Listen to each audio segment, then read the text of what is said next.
The goal of the mission, 1,000 Days for the Planet, is to document the beauty and fragility of biodiversity on Earth.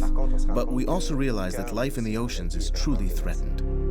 Oceans cover more than 70% of the Earth's surface, and their volume is about 300 times more than land-based environments. So the oceans play a vital role in the balance of life on this planet. Life abounds in the Big Blue in a variety of shapes and colors, ranging from microscopic creatures to the last giants of the world. Unfortunately, our limitless exploitation of the oceans and our savage history with certain resources tell a sad tale. After nearly wiping out whale populations, we have developed ever more sophisticated fishing techniques, which have exerted an unsustainable pressure on ocean resources.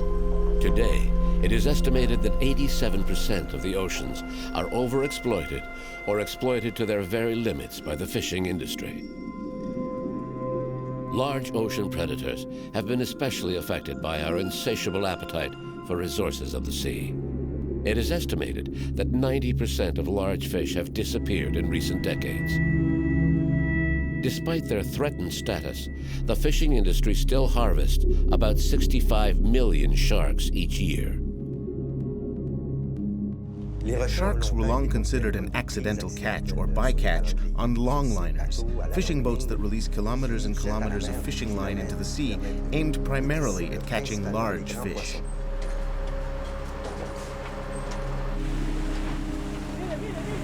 But sharks are no longer a bycatch. Today, they are targeted directly. In the past, there was no market for shark meat, but the recent development of the lucrative Asian market for shark fins has completely changed all that. The consequences for ocean ecosystems are disastrous. There are recent scientific publications that say that, in general, all marine predators have declined 90% in the last 50 years. So, you know, it's not looking good. We've invited scientists aboard the Sedna, people who are passionate about what they do and who have dedicated their lives to saving the ocean's large predators.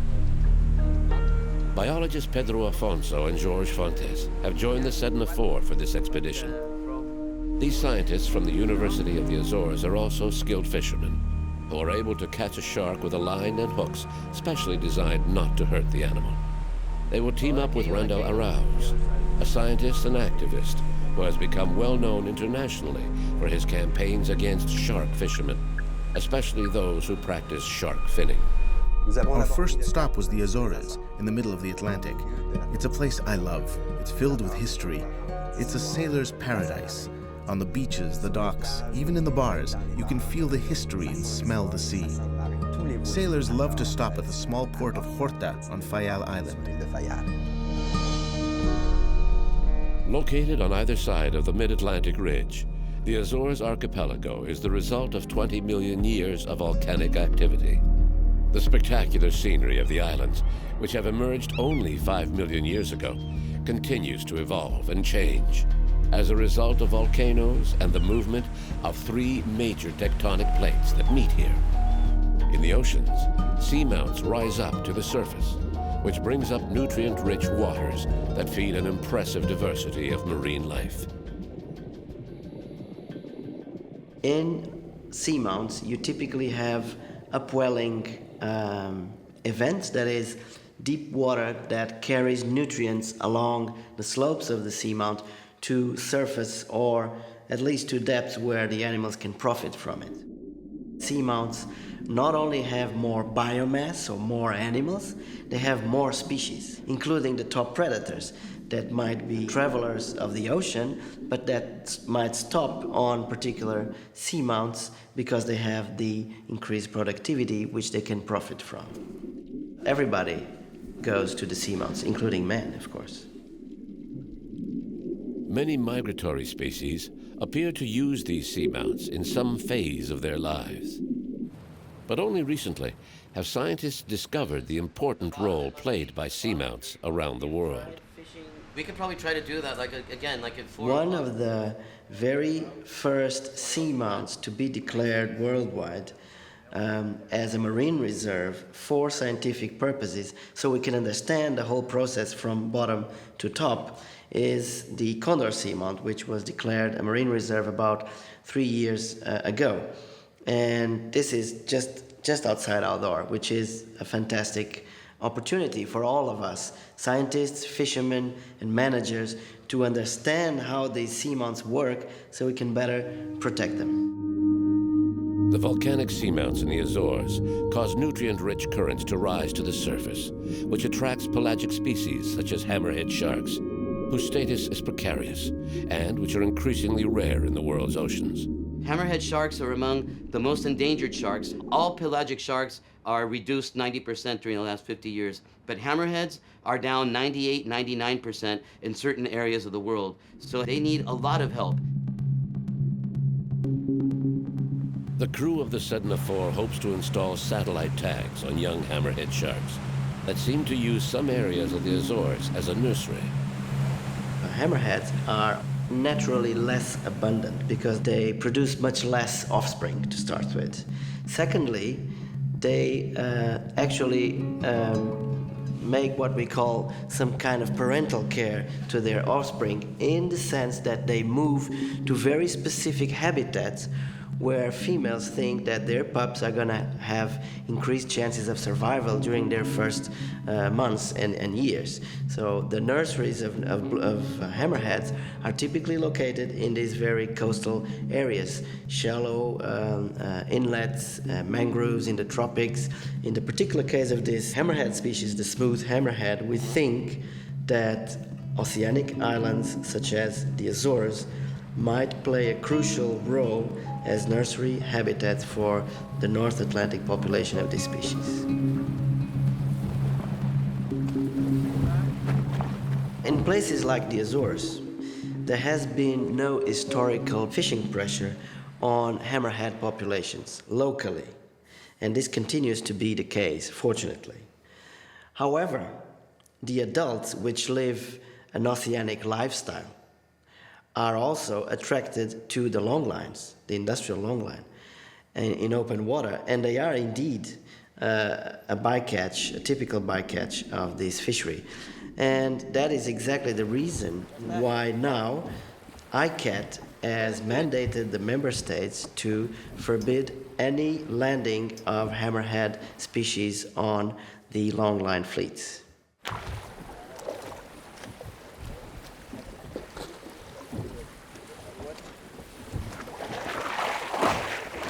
There is an era of research on marine ecology and behavior before the advent of electronic tagging, and another one after the advent of electronic tagging. The capacity of these devices to open windows into the life of these animals and into the significance of particular habitats is just too precious for us to leave it behind. That's a female. That's a female. Stood. On hold. 4 years, maybe. Well, We think this site is a nursery, so we're going to attach an acoustic transmitter to this female so that we can find out whether she comes back next year. ¿ya está el número? Ahí. Okay. So these guys, they heal really fast. These kind of wounds. Yeah. Not having this.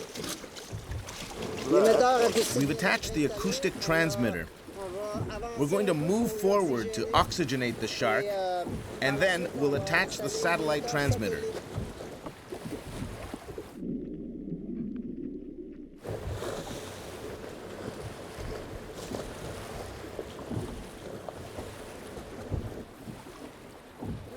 Yep. You got it? ¿Ya tienes el número de marca?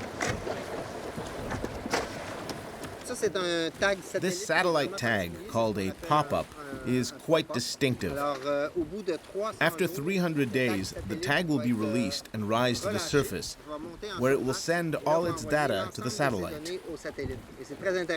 This will provide detailed and accurate information about the shark's dives and how deep it went. And if it traveled any long distances during these 300 days, We'll learn that too. Okay. Okay, whenever you want. 1, 2, Head first. 3.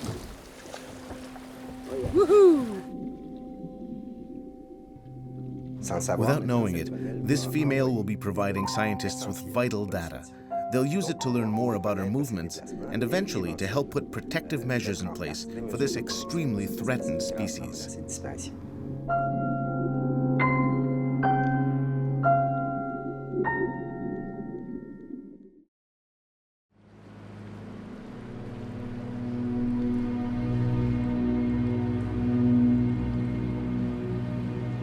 To study the ocean's great migrators, we must travel great distances.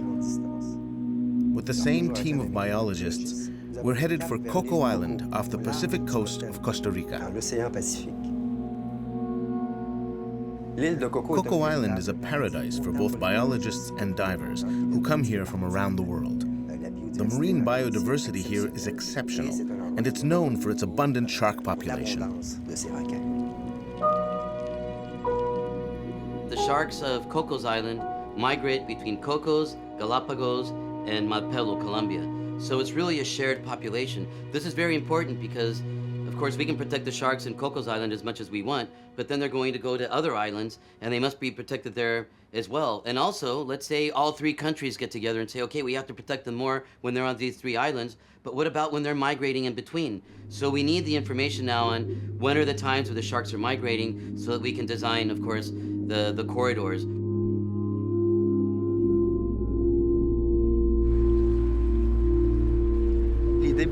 Our goal is to install a satellite transmitter onto a hammerhead shark. If we're successful, we'll gain a much better understanding of where these sharks go, and we'll be able to suggest protection measures. It's very urgent that we gather accurate data on the sharks' migration routes so that we can adopt effective conservation measures. Catching a hammerhead shark will not be easy. They are very cunning animals, and there are fewer and fewer around Coco Island. And because there are many different kinds of sharks, our bait may attract other species. But it's very important that we get a satellite transmitter onto a shark to better understand how they move around in this area of the Pacific. There are many illegal fishermen around here, and we must put conservation measures into place quickly. Fortunately, the government of Costa Rica recently increased the protection around Cocos. They're taking stronger actions against the illegal fishermen. I really hope we can curtail all these illegal fisheries and that we can somehow control the uncontrolled fisheries that are happening now in the eastern tropical Pacific, because hammerheads definitely have dropped during this last year. The decline of shark species is caused by overfishing, prompted largely by the demand for shark fins, which can fetch up to several $100s per kilo. There is a 12-mile protected zone around Coco Island in which no fishing is allowed. Obviously, the extraordinary biodiversity here attracts many poachers. We see them sitting just outside the 12-mile limit on our radar. The island has a monitoring system, wardens and boats, but they can't do anything when the poachers are outside the park.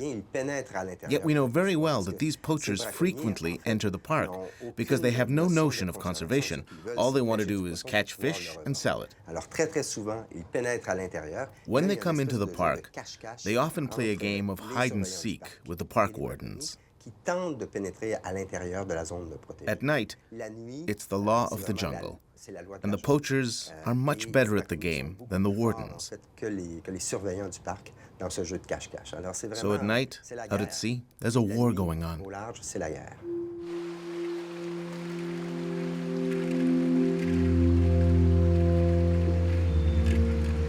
On the island, the evidence of poaching is striking.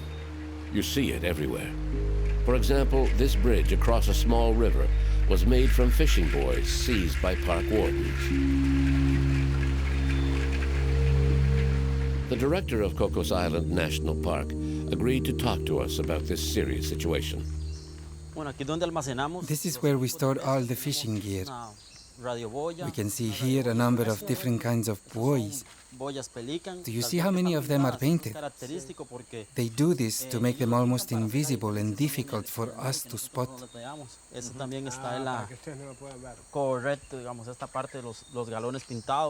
We keep all the confiscated equipment here. As you can see, there is a lot. It's a big problem because it's all equipment that was set up in protected areas. We manage all of this as garbage. This here is the gear typically used by longliners. These are the lines and hooks used to catch shark. You know that the Cocos Island is also known as Shark's Island. Even our emblem is a hammerhead shark, and they are now an endangered species.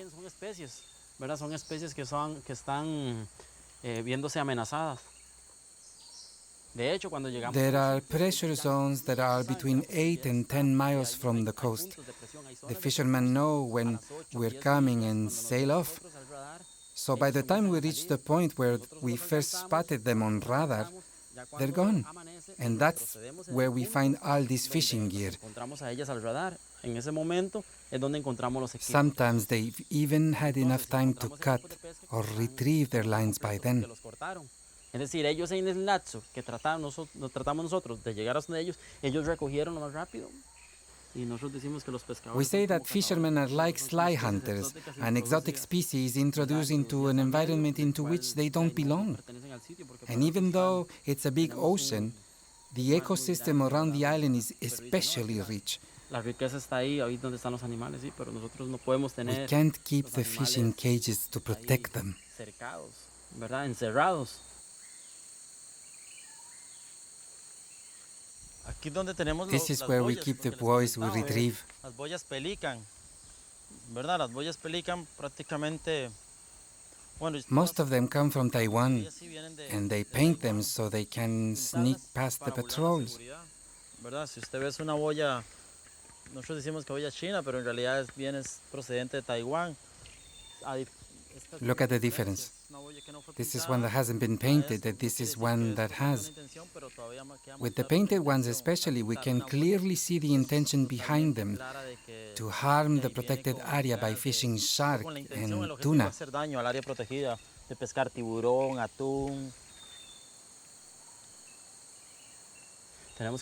We need to reevaluate our strategies to counteract this problem. We're not here just to patrol and protect. We need to take it further and work on reforming our fisheries and navigation laws. Necesitamos una ley de navegación y es un lugar con mucha vida marina. This is a magnificent place with a wealth of marine life worth protecting. That is the least we can do with what we have.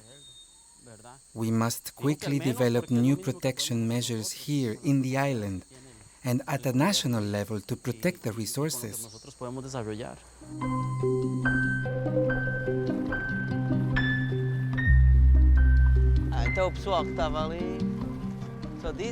The team of scientists continues its efforts, but the days go by, and the large numbers of hammerhead sharks that Cocos Islands is famous for are still missing. The team decides to change the protocol. At this point, any species will do. The scientists must absolutely catch a shark for their research. Unfortunately, I'm not seeing the same number of hammerhead sharks. I used to see hundreds at the different stations in Manuelita, at Dirty Rock, and Alcion. And about 3 trips ago, last year in September, we came, and there were hardly any sharks, but the water was very warm, and everybody said, well, it's El Nino, the water's warm, the sharks will come back as soon as it gets cold, and okay. But yeah, the water's a lot colder now, and they're not coming back. There was a place like this in Mexico, the Gulf of Cortez, and they had hammerheads just like here, and they wiped them out in the 90s. You know, they can be wiped out. The scientists have tried everything. They spread blood in the water to attract sharks, use baited buoys, anything to catch a shark.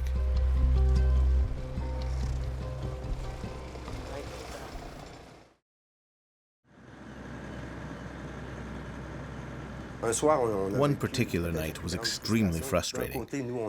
We were trying to catch a shark for science, and yet on our radar we saw poachers coming into the park and setting their lines. And they probably had a better chance of catching a shark than we did.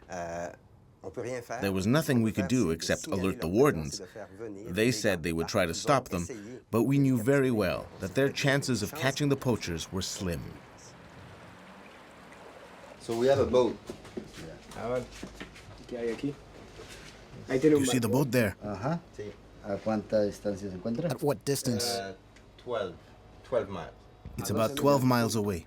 It's about 12 miles away. It's leaving the Coco Island National Park limits. Are you heading right out to look for them? Yes, we're going straight there.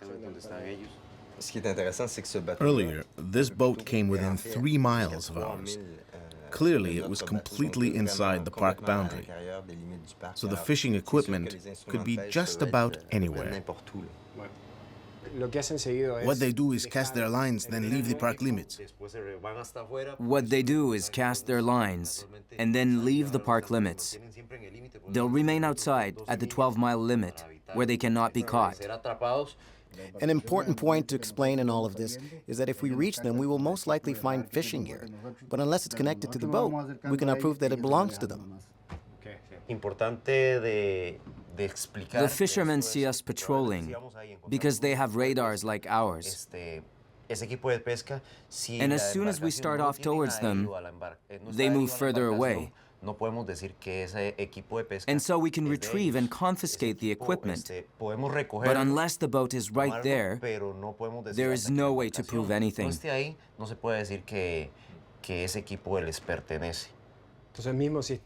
unless the lines are actually connected to the boat, you can do nothing, even if the lines are only a meter away and full of fish. Exactly. For example, we can accuse them of illegal fishing, and 2 or 3 years later, the case will end up in court. But when the judge asked the park ranger if he saw that the lines were connected to the boat, if the answer is no, and the captain denies that the lines were his, then the case is dropped.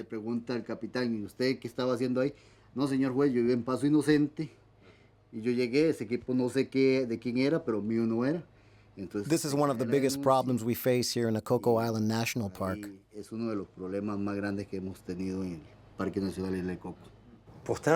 We know what the problem is. We just need to change the law so that every fishing buoy is identified with a boat number.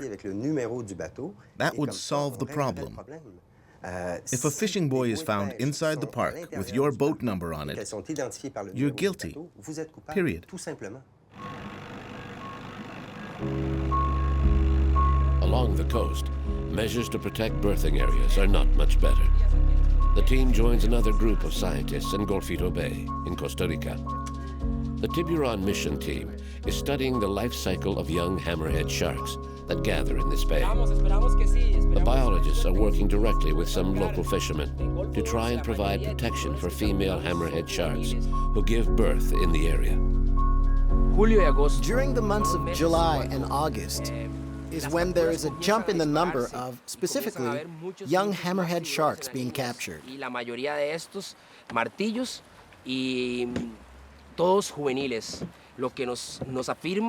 This just confirms that it's the season in which female hammerheads migrate to the coast.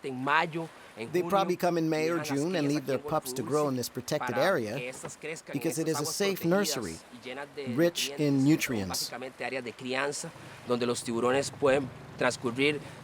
Here they can live for their first 2 to 4 years until they're adults, until they can make the great migrations to other islands, such as the Malpelo and Galapagos, where adult hammerheads are often seen.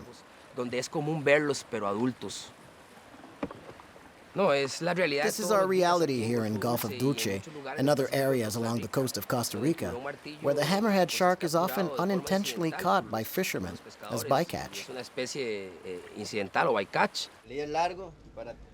One of these fishermen has agreed to talk on camera. On average, how many hammerhead sharks do you catch every day? Depending on the area, in one day we can catch up to 100. sometimes more. In other areas, none. But whenever they're caught like this, most of them are already dead. Up to 70% are already dead. These aren't illegal fishermen. They're simple family fishermen trying to make a living. But for 2 months, they fish right in the shark nurseries. The problem with this species is that it spends most of its time swimming to oxygenate itself. When these sharks get caught in the fishing lines, their movement is limited so they can't breathe and they quickly die. That's why during those months fishing in this area must be prohibited.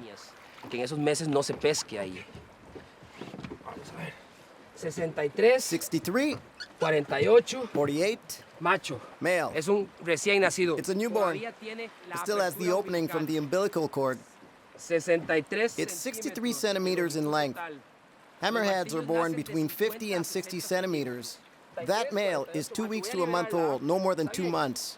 It's ready for relax. Un macho. An interesting fact is that in the Gulf of Dulce, there are more male than female hammerheads. It may be a strategy to ensure genetic diversity within the species. Para garantizar la diversidad genética de la especie. Vamos, Come on, vamos. go!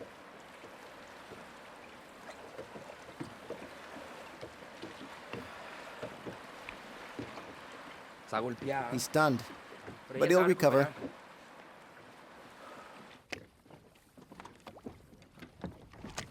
The capture of this young tiger shark is not good news.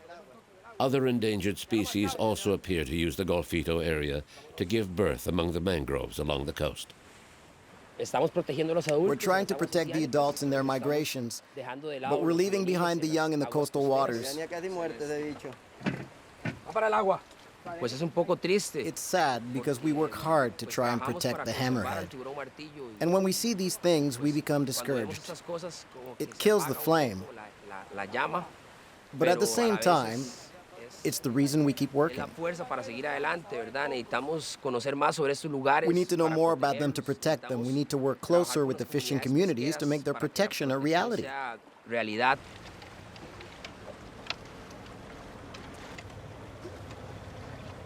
In Puerto Jiménez, there aren't many traditional fishermen. Only around 20 to 30 families whose livelihood depend directly on traditional fishing. There are a lot of options in the area. There's a lot of tourism. There are even many other marine species during these months, like whales and dolphins. And these can provide some alternatives, like tourism.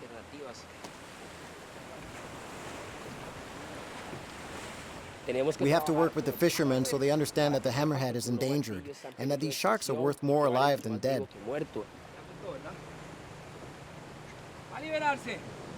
You're free! Voy. Sí, está bien.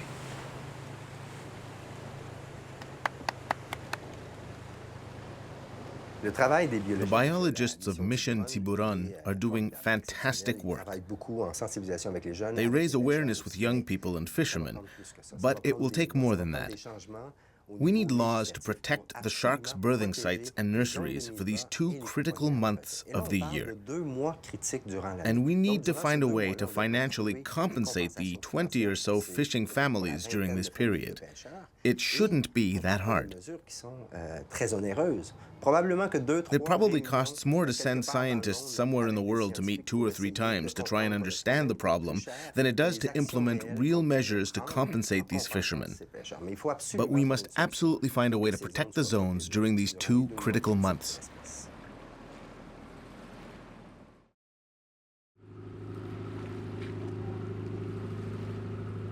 The conservation problems in our oceans are caused mainly by overfishing. Governments know it, and scientists have been saying it for years. Even worse, scientists are saying that we have maybe 40 or 50 years to change our ways, or fish stocks will collapse. So if the overfishing problem isn't solved early in this century, there will be no more fishing at all by the end of the century. Longline fishing is non-selective, and every year its bycatch kills a huge number of non-commercial fish, turtles, birds, and other species. One longliner can deploy up to 100 kilometers of line equipped with thousands of baited hooks. This type of fishing primarily targets large fish, such as swordfish, which are a good source of income for fishermen. But overfishing has reduced stocks to the point where revenues are not sufficient to cover the cost of the industry. The significant decline in swordfish populations has forced the industry to develop new markets. Long considered bycatch, sharks were once thrown back due to their low value. But the growth of the lucrative shark fin market has changed the strategy of the industry. There's very little known about sharks, and shark science only started until the 90s. And I think all shark scientists now share the concern that we're running out of sharks, and we really need to work together to generate the information we need and to get the political change we need. And one day, Randall managed to get a friend hired on as a cook on a fishing boat. The images he took documented for the first time what happens at sea, far from prying eyes. The footage shows turtles and all sorts of bycatch, but the most disturbing images are of what happens to the sharks. These were the first images of what's called shark finning. In its most barbaric form, the shark is brought on board, its fins and tail cut off, and then it's thrown back to the sea, often still alive. Obviously, without its fins and tail, the animal can no longer swim and circulate water through its gills, so it dies an agonizing death by suffocation. It's a cruel practice, and these images galvanized public opinion.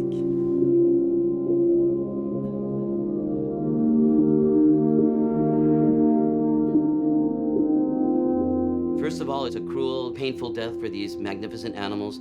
From a more technical point of view, it's unsustainable. They're wiping out marine biodiversity so that a culture on the other side of the world can have their shark fin soup. These images of shark finning helped raise public awareness, and some countries now ban the practice. But this has not stopped shark fishing altogether. What happened is that a new market has been created. Many countries now require fishermen to keep the shark carcasses. In a way, by creating a market for shark meat, we have legalized a once condemned practice, but nothing has really changed. We're putting even more pressure on shark populations. The way fisheries are controlled out here in the open sea, it's no man's land. It's everyone take all. Everything is for free. And that isn't changing yet.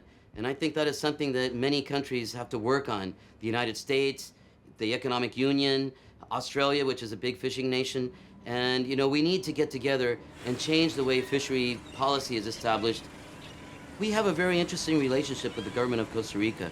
However, we have a very bad relationship with the Costa Rican Fisheries Institute. The Fishery Institute is an autonomous institute, which means it's not part of the central government. And since it's autonomous, they are not ruled by the president. They are ruled by a board of directors. And guess who's on the board of directors? Shark finners, shrimp trawlers, tuna purseaners. So they're all there not to establish public policy. They're there to protect their own private interests. What we need is fisheries directed with science in mind. How many boats can fish this resource? When should we stop fishing? Where should we not fish? Then even if it hurts somebody's pocket, we must stop fishing.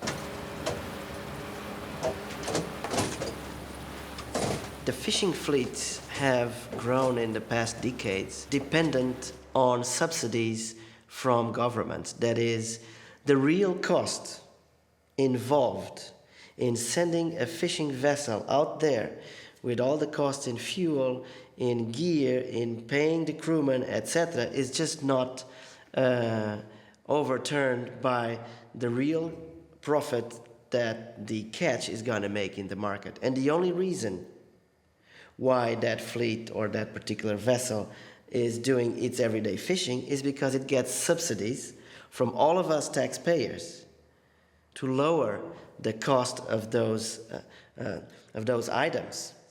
If we would be to take all the subsidies to the fishing fleets all over the world, and in particular in developed countries, most of those fleets would stop the day after. By creating a new market for shark meat, the fishing industry is committed to using much of the resource. But at 63 euro cents per kilo, less than $1, Some wonder whether this new market for shark meat is not simply a cover for continuing the lucrative trade in shark fins. The effort to catch a shark off Cocos Islands continues. Time is passing, and the scientists are redoubling their efforts. Pedro and George have been working day and night. There's no question of giving up. They can't leave empty-handed. The stakes are too high. If we want to effectively protect and conserve these highly migratory species, we need to figure out where the critical habitats are located, whether they are for mating purposes, for spawning purposes, or for juvenile growth purposes. This is the main issue. Finally, after many attempts, they catch one. It's not a hammerhead, but the team can still track its movements and learn the migration routes of this Galapagos shark.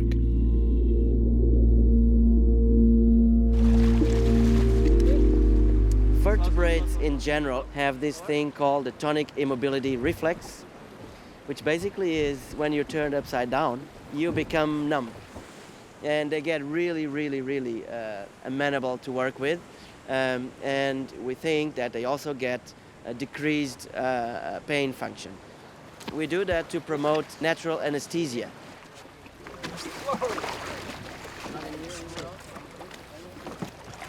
Okay. Yeah, wherever. That's the tag.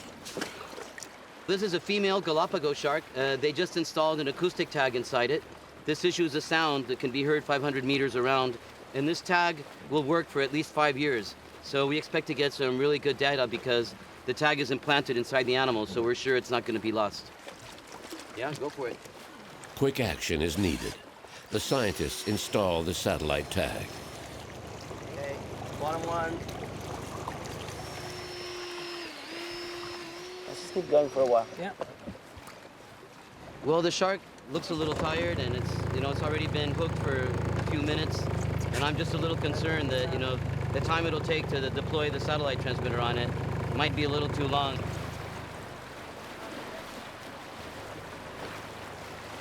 It is very invasive, but then at the same time, the information you get out of a single animal is so valuable compared to using other type of tags, but on the other hand, it's very invasive, and yeah, you have to act fast.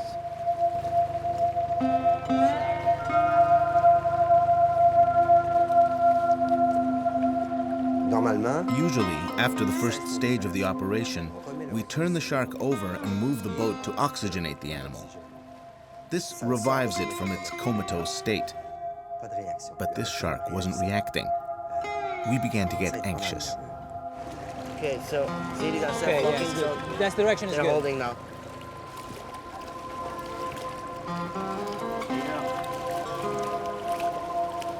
Yeah, Daniel, you pull it in, yeah? You're the man. All right, the hook is off. See, we're learning. Okay, it's going. It's going.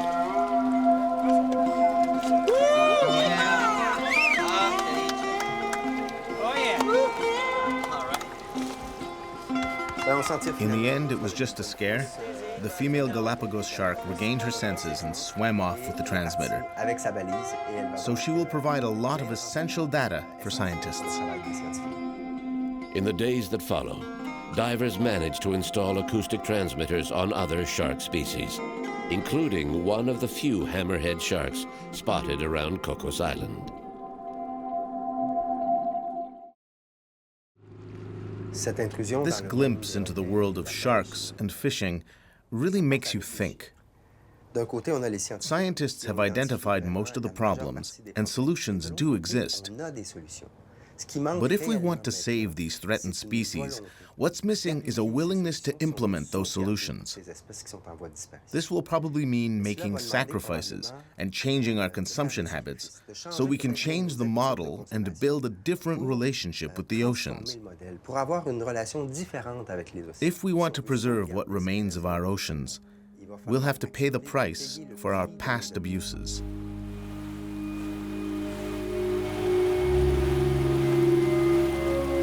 I think there is no miracle solution to the biggest problem of all, which is how are we going to give food to everybody while wild fish are just going low and low in numbers. There is two main hopes in our capacity to solve that. One is aquaculture, but we also know that aquaculture has a lot of environmental and even social problems associated with it, and we need to solve those. And the other is obviously a more sustainable management of global fishing in the world. And that might take the exploitation of lower trophic chain resources, which can still give good protein to people and release a little bit our pressure on the top levels. So balanced harvesting is becoming a major hope in the fisheries science arena. We talk about sharks are going extinct, how important they are for the ecosystem, and we go to meetings and we go to conventions and we design strategies, and then we have meetings to see what went wrong with the strategy, and then another meeting to push the strategy again, and this time it is going to work, So all this talk and talk and talk, but no action. Apparently we don't have time. Scientists are saying we have another 40 or 50 years before it's all depleted. In our lifetime, we may see this big dramatic change, and let's hope we can stop it. We need everybody's help.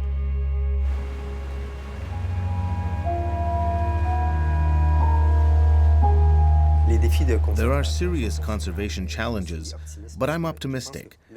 When humanity mobilizes, we can accomplish great things. We mustn't forget that everything on Earth is interconnected. We depend on other species for our own survival. If we can change the way we coexist with other species, I'm convinced we can get there. We can do it. I'm sure.